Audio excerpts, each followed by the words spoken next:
Dicen que no hay nada como tener un buen amigo. Y o he hecho muchas cosas o he vivido mucho.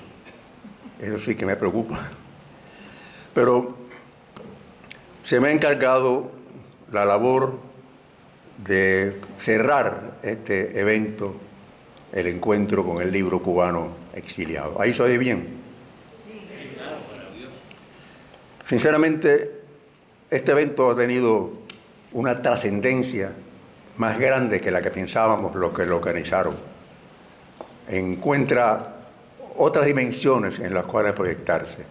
O sea, no solamente este evento de aquí, es que en este evento de aquí se están planteando cosas que atañen más allá de este instante a nuestro país y a nuestra historia. Por eso, esta función quiero hacerla con la colaboración de ustedes. Si me escuchan, si tienen el valor de soportarme todo este tiempo, vamos a fijar los objetivos de este evento. ¿Y para qué lo hicimos? ¿Y para qué están también ustedes aquí? Trascendencia de la literatura cubana en el exilio. La literatura es una de las fuentes más importantes como comunicación y afirmación de la historia de una nación.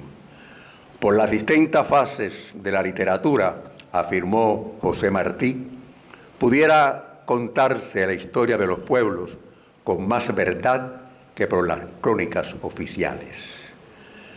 En este largo periodo de gobierno totalitario, la cultura cubana ha extendido su presencia más allá de las fronteras que tiene la isla y a muchos lugares del mundo.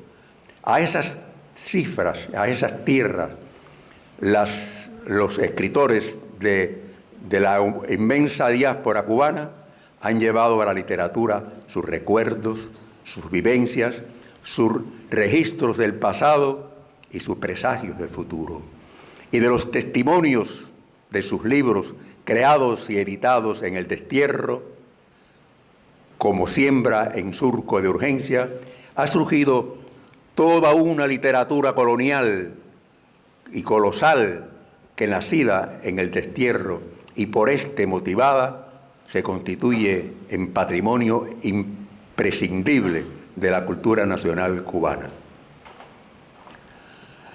Sobre esta premisa se crea el encuentro con el libro cubano exiliado en el intento de ofrecer una muestra de la literatura del exilio cubano propiamente dicho, para dar a conocer y promover así las obras literarias surgidas o editadas inicialmente en el exilio.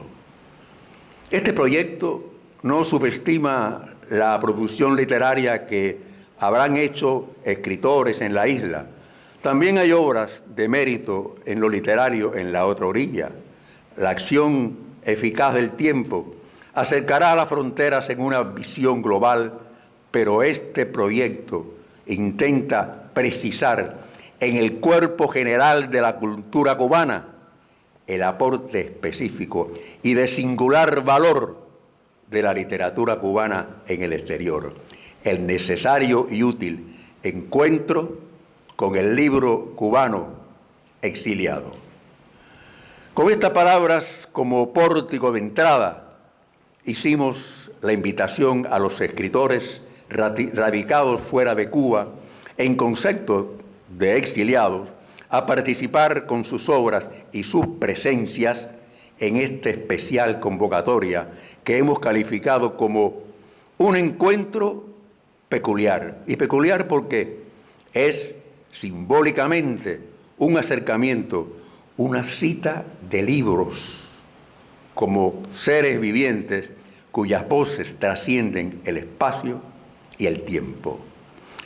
Cada país, nación o pueblo, incluso en Hispanoamérica, a pesar de que nos expresamos en idioma recibido de España como antigua colonia, que cada una de esas naciones fue desarrollando peculiares características, tradiciones, sucesos históricos, etcétera, que le fueron dando una idiosincrasia de pueblo, un espíritu propio que se proyecta en su literatura.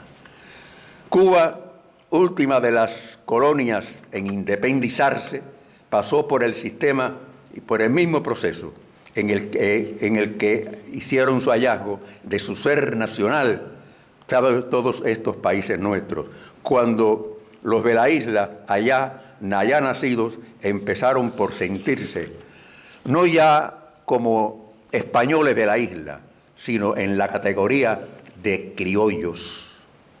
Entendían como su país, entre comillas, la tierra que habitaban, en cuya sociedad organizan sus vidas, dependientes aún de la metrópoli, y organizan instituciones ya con espíritu propio. Una de ellas fue la Sociedad Económica de Amigos del País. Y crean un medio de comunicación, el papel periódico. Estamos en los comienzos del siglo XIX. Y ante ciertas circunstancias políticas de España, piensan reclamar jurídicamente el estatus de provincia autonómica y eligen una diputación que acudió ante las Cortes Españolas con dicha reclamación. Al frente de esa diputación estaba el presbítero Félix Varela. El proyecto fracasó al pronunciarse contra el rey Fernando VII. Félix Varela, que había sido sancionado a pena de muerte, huyó de España y buscó refugio como exiliado político en los Estados Unidos. Eran los días del año 1823. El padre Varela publica en Filadelfia un folleto que titula El Habanero, quizás la primera voz escrita evocadora de Cuba en la distancia. En Nueva York, junto con José Antonio Saco, publica El Mensajero Semanal, y en 1835 publica su obra cumbre, Las Cartas al Elpidio. Es un tratado ético con un hondo sentido patriótico. En uno de sus capítulos escribe: el amor que tiene el hombre al país en que ha nacido y el interés en su prosperidad le llamamos patriotismo. Y agrega: y todo esto nos inspira una irresistible inclinación y un amor indeleble hacia nuestra patria. Y podríamos decir que fue con Varela que se dieron los primeros esbozos de una literatura cubana o relacionada con Cuba, hecha en el exilio. Ya aquí Varela no nos habla de país, como lo señalaban los criollos, sino de una entidad superior, la patria. Hay una diferencia entre país, que es más referido al territorio en el que un grupo humano reside, y patria, que es una noción, un estado de conciencia colectiva, lo que años después Martí señaló como fusión dulcísima de amores y esperanzas. Cuando el poeta José María Heredia, en la primera mitad del siglo XIX, al escribir su famosa Oda al Niágara, entre los elementos del paisaje de invierno, vislumbró la fantasmal presencia de las palmas. ¡Ay, las palmas deliciosas, que en las llanuras de mi ardiente patria nacen del sol a la sonrisa! Realmente, este elemento de otro paisaje superpuesto al que tenía ante sí, estaba concretando en el poema la noción inusitada de patria para los cubanos. Las palmas en Heredia marchaban con él al alcance de su alma. No era ya la tierra que pisaban sus plantas, era la espiritualización de esa tierra en la que el país consiste. El país no lo lleva uno consigo en el que es ausencia para siempre de la patria. Lo que se lleva con uno es la patria, la tierra en espíritu, y que marcha con uno en el exilio itinerante. En el siglo XIX, mucha de la gran literatura cubana de entonces se escribió en el exilio, entonces llamado más bien emigración, con la patria espiritualmente cercana y van haciendo a la par que una obra en lo estético, una labor histórica del entonces acontecer nacional cubano. Con Heredia, la libertad comienza a ser un valor consustancial de nuestro espíritu nacional. Y cuando su poema va directo al combate civil y político, pinta de nuestra isla no solo su naturaleza, sino el otro espectáculo que en ella se desarrolla. Dulce Cuba, en tu cielo se miran en el grado más alto y profundo las bellezas del físico mundo, los horrores del mundo moral. Escribe Heredia en su poema Himno al Desterrado este pronóstico que es nuestro anhelo actualmente también. Cuba, al fin te verás libre y pura como el aire de luz que respiras. La poetisa Gertrudis Gómez de Avellaneda, cuando muy joven tuvo que irse de Cuba, escribe en su soneto al partir: adiós, patria feliz, Edén querido, doquier que el aro en su furor me impela, tu dulce nombre halagará a mi oído. Aquí la poetisa se llevaba consigo al destierro la patria en espíritu. El poeta Juan Clemente Cenea, desde su exilio, se pregunta: ¿por qué dejamos la mansión querida donde vimos la luz? Y se responde con las mismas palabras que cualquier exiliado cubano en el exilio actual respondería, y dice: porque buscamos libertad. Y es en otro poema que asoma su nostalgia y expresa: porque es triste, tan triste, ausentarse y no volver. Esta es la pesadumbre de cualquier exilado en todo tiempo. En 1858 aparece en Nueva York un tomo de poemas titulado El laúd del desterrado, una antología que recoge poemas de varios poetas entonces exiliados. Ya pasaba la Primera Guerra de Independencia, 1868 a 1878. En el exilio, en Nueva York, alentada por el patriota Serafín Sánchez, se publicó Los Poetas de la Guerra, una antología con poemas y anécdotas de muchos poetas que como soldados lucharon en las filas del ejército mambí. Este libro llevó un prólogo de José Martí que expone los combates y la amistad y el amor fueron puestos en rima o romances. Lo que Serafín Sánchez y Martí querían es que no quedara perdida ni una sola palabra de aquellos tiempos ilustres, ni una sola memoria. Con ello se estaba preservando la viva historia del pueblo, que no debe permitirse que se borre o se adultere. En la emigración de entonces se escribió Cecilia Valdés, de Cirilo Villaverde, la más lograda de las novelas llamadas costumbristas. Comentando esta y otras obras de este autor, el profesor Fernández de la Vega comenta que en sus obras revivió los usos, las modas, tradiciones, normas de vida, etcétera, del pueblo cubano en la década del 1830 al 40.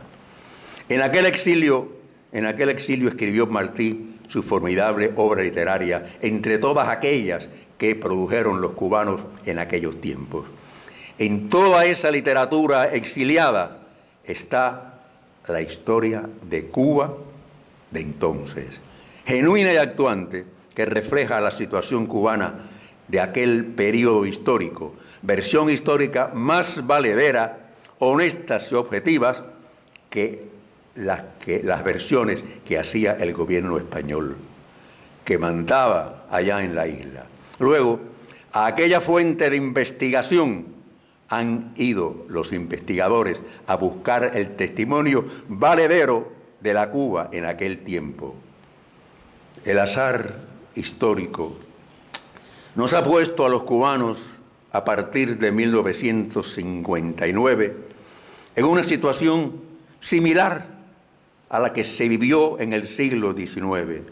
Un gobierno opresor, en este caso la dictadura castrocomunista, y una lucha afanosa por la libertad, lo que durante largos años motivó un exilio descomunal de más de 2 millones de cubanos. ¿Estoy bien? Sí.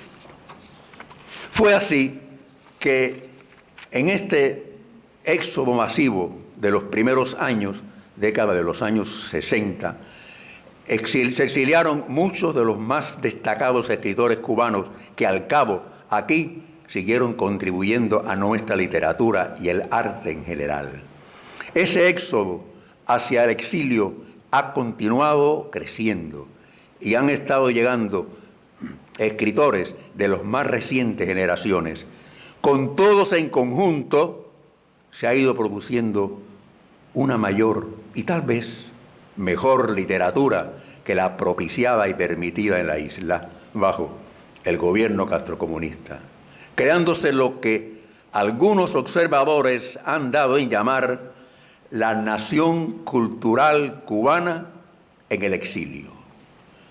Esa cultura en libertad aborda todos los temas y estilos en el ilimitado campo de la libre creación literaria, pero dentro de ese campo testimonial, lo que vamos a especificar como, y llamaremos, como literatura historiográfica, y es la que mayormente a ella acudiré en este trabajo, en el propósito de señalar la trascendencia del libro cubano en el exilio, título de esta ponencia, por cuanto ofrece la versión más objetiva de la historia de Cuba posterior a 1959.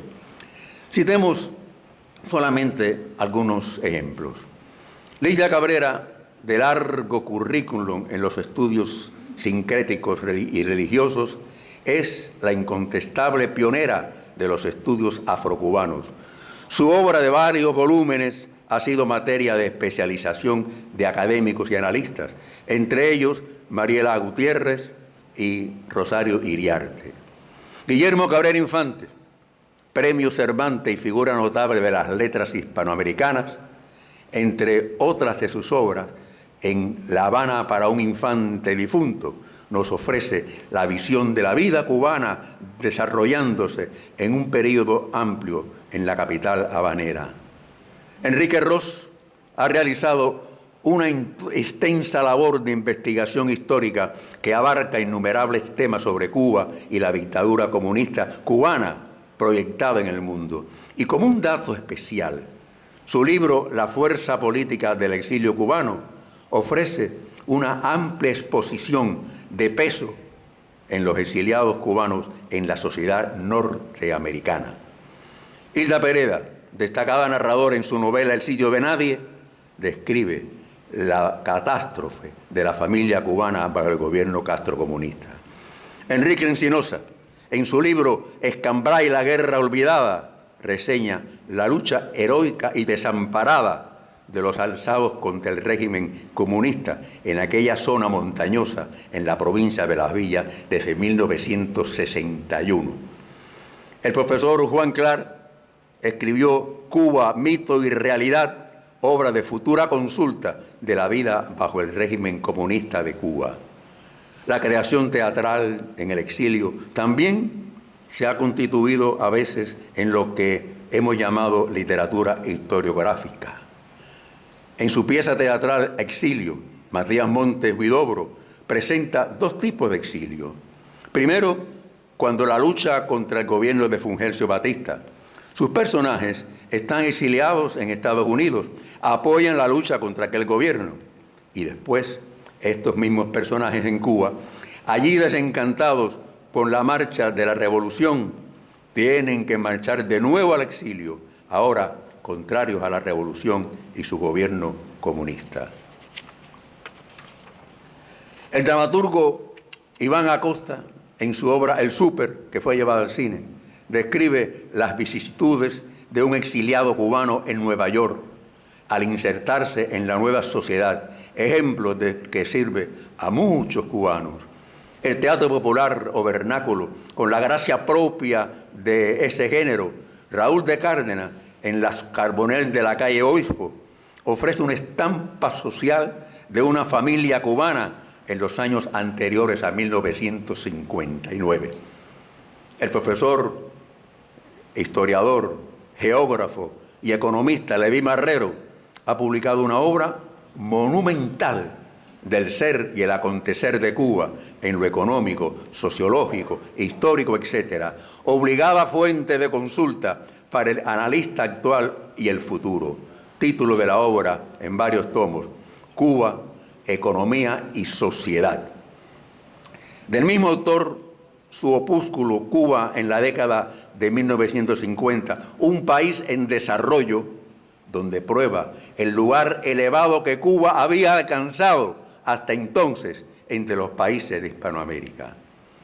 Juan F. Benemelis, en su libro Las guerras secretas de Fidel Castro, describe con lujo de detalles la infiltración y subversión del gobierno cubano en América, África y Asia, y su vinculación con el narcotráfico.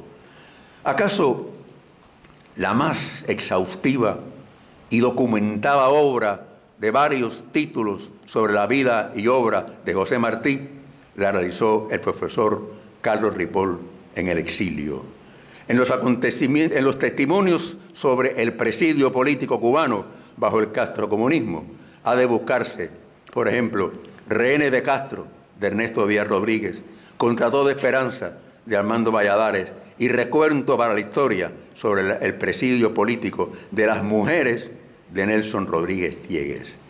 Nuevas aportaciones a la cultura y la literatura historiográfica han aparecido en las nuevas promociones de los cubanos que van llegando al exilio. Previo al conocido éxodo de Mariel, entraron en la Embajada de Perú en La Habana unos 10.000 cubanos. Los hechos asombrosos que allí ocurrieron los describe Nicolás Abreu en su libro Al borde de la cerca.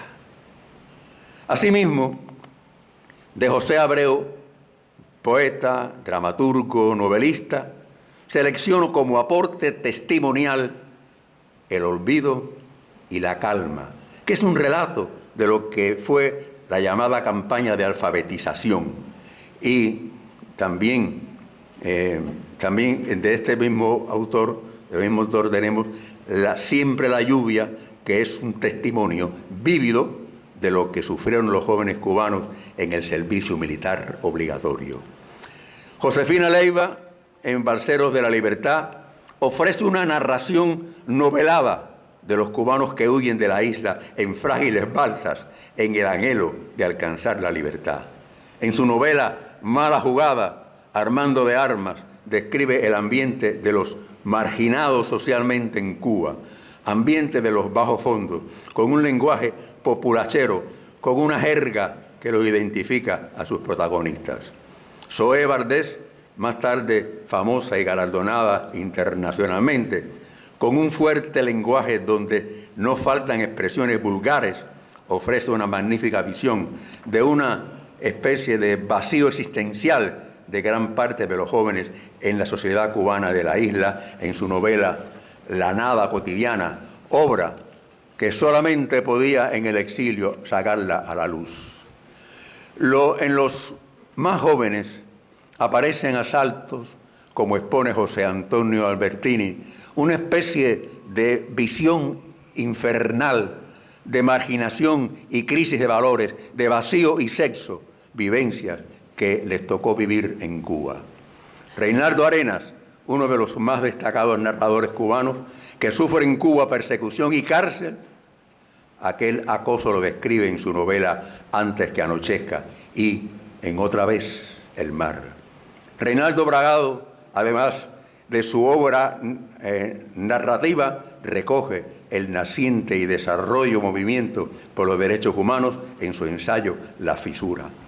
Jacobo Machover, desde París, publica el texto documentado sobre los horrores del régimen comunista en Cuba bajo el título de El libro negro del castismo. Los cubanos de este exilio han creado y mantenido varias instituciones culturales y actividades literarias con publicaciones periódicas, y cito entre ellas el Círculo de Cultura Panamericano, que dirige el doctor Helio Alba Bofill, que ha concluido durante 40 congresos anuales, ¿verdad?, tanto en New Jersey como en Miami, y un libro anual de estas actividades. Otras publicaciones continuadas e importantes, Herencia Cultural Cubana, que lleva años publicando una amplia revista sobre el desarrollo histórico de la cultura nacional cubana. También la Editorial Cubana, que lleva años haciendo publicaciones sobre este desarrollo de la cultura cubana. Y otras tantas, que fueran muchas de reseñarlas, no hay tiempo tampoco. Menciono en especial a la editorial Universal, que es fundada por Manuel Salvat, que es parte de la comisión organizadora de este acto, que ha publicado por escritores del exilio cientos de obras, que también es de mencionar el Instituto de la Memoria Histórica Cubana contra el totalitarismo, que por medio de videos, documentales, conferencias y libros publicados ofrece esclarecedores testimonios de la verdad histórica cubana durante este periodo de dictadura en el país. También el PEN Club de Escritores Cubanos en el Exilio, que durante 15 años mantiene una actividad cultural mensual y asiste cada año a congresos del PEN Internacional en distintas partes del mundo. De modo que los cubanos de esta vibrante diáspora han ido fundando lo que antes llamamos Nación Cultural de Cuba en el exilio, llevando como en hombros colectivos la patria por las tierras del mundo, aquella que en el siglo XIX, entre las nubes y las aguas en torrente del Niágara, vislumbró el poeta José María Heredia en la simbólica imagen de Las Palmas. Ahora también la poesía, la imagen vívida de la patria, la llevan los poetas con recóndito amor por el mundo, por lo que la poetisa Lilian Moro exclama: recordar la isla es flotar en Madrid, en Londres, en Miami. En el poeta Rafael Bordao, la patria asoma como nostalgia de la novia distante, en su significado objeto, amor. Habana, yo te pienso de noche, como piensan los emigrantes a sus novias. No hay fuga de mi pecho que en mí no se convierte en grito. Patria. Amelia del Castillo, en ella, el dolor del objeto isla se asocia con su propio dolor, y en entrañable identificación la isla y el yo se confunden en una misma entidad. Isla, un solitario grito se me escapa y va doliéndome prendido a la voz. Isla, isla ayer, isla siempre, isla yo. Los cubanos exiliados se han destacado en distintos campos de la actividad personal. En el campo cultural y literario, repetimos, han producido quizás una mejor y más abundante literatura que la que ha propiciado en la isla el gobierno haya impuesto. En esa literatura escrita en libertad, en el destierro, está contenida la historia de Cuba con más verdad que por las versiones oficiales del gobierno. He ahí la trascendencia de la literatura cubana en el exilio, título de este trabajo. Los investigadores en el futuro buscarán en esa literatura libre y en destierro la verdad de la historia cubana, culturalmente entendida, en complemento y rectificación de la historia adulterada a conveniencia del gobierno hecha en el país. Sería, pues, lamentable que los testimonios contenidos en esa literatura exiliada se perdieran o se olvidaran. Por eso tiene lugar el encuentro con el libro cubano exiliado y que además esa abundante y útil literatura se suma a lo que podemos llamar Logros del exilio cubano, título de un magnífico y apropiado artículo publicado en el Nuevo Herald del destacado periodista cubano Guillermo I. Martínez, del cual tomo literalmente estos párrafos. Dice: los exiliados cubanos tenemos derecho a sentirnos orgullosos de lo logrado y queremos que los cubanos jóvenes de aquí y todos los de allá conozcan nuestra historia. No podemos permitir que Cuba ignore o tergiverse la historia del exilio. Esta historia de más de 2 millones de cubanos que abandonaron su patria para no ser esclavos del comunismo, hay que contarla y repetirla para que todos aquí y allá la conozcan bien, para que conozcan nuestros logros y quienes han llevado la honra de ser cubanos a todos los rincones del mundo en varios oficios y profesiones. Finalmente, es importante y útil resaltar que esa obra, en su aspecto historiográfico, a manera de nación cultural cubana en el exilio, en los momentos en los que intereses políticos y económicos internacionales que favorecen circunstancialmente al régimen totalitario cubano, les conviene lavar el rostro de dicho gobierno y en su indolente borrón y cuenta nueva darle espacio a un olvido cómplice que no debemos admitir. En este punto es apropiado repasar estas palabras del escritor checo Milan Kundera. Dice: para liquidar a las naciones, lo primero que se hace es quitarles la memoria.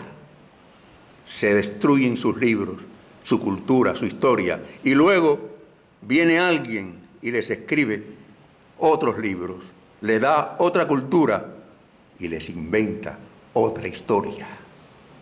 Entonces la nación comienza a olvidar lo que es y lo que ha sido, y el mundo circundante lo olvida aún mucho antes. Por eso sirve además este encuentro con el libro cubano exiliado y resaltar la trascendencia que tiene esa literatura exiliada en la historia de la nación cubana como la tuvo en el siglo XIX. El escritor es testigo de su tiempo y el lugar en que le ha tocado vivir. Tiene así un compromiso con la vida y con la historia en ciertos momentos específicos. No hay lugar para el olvido cómplice, pero sin represalia sí hay lugar para escribir esta consigna: prohibido olvidar.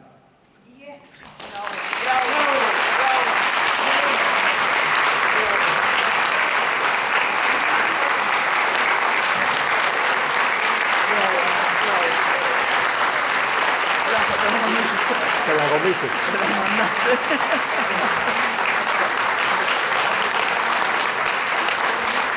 Muy bueno.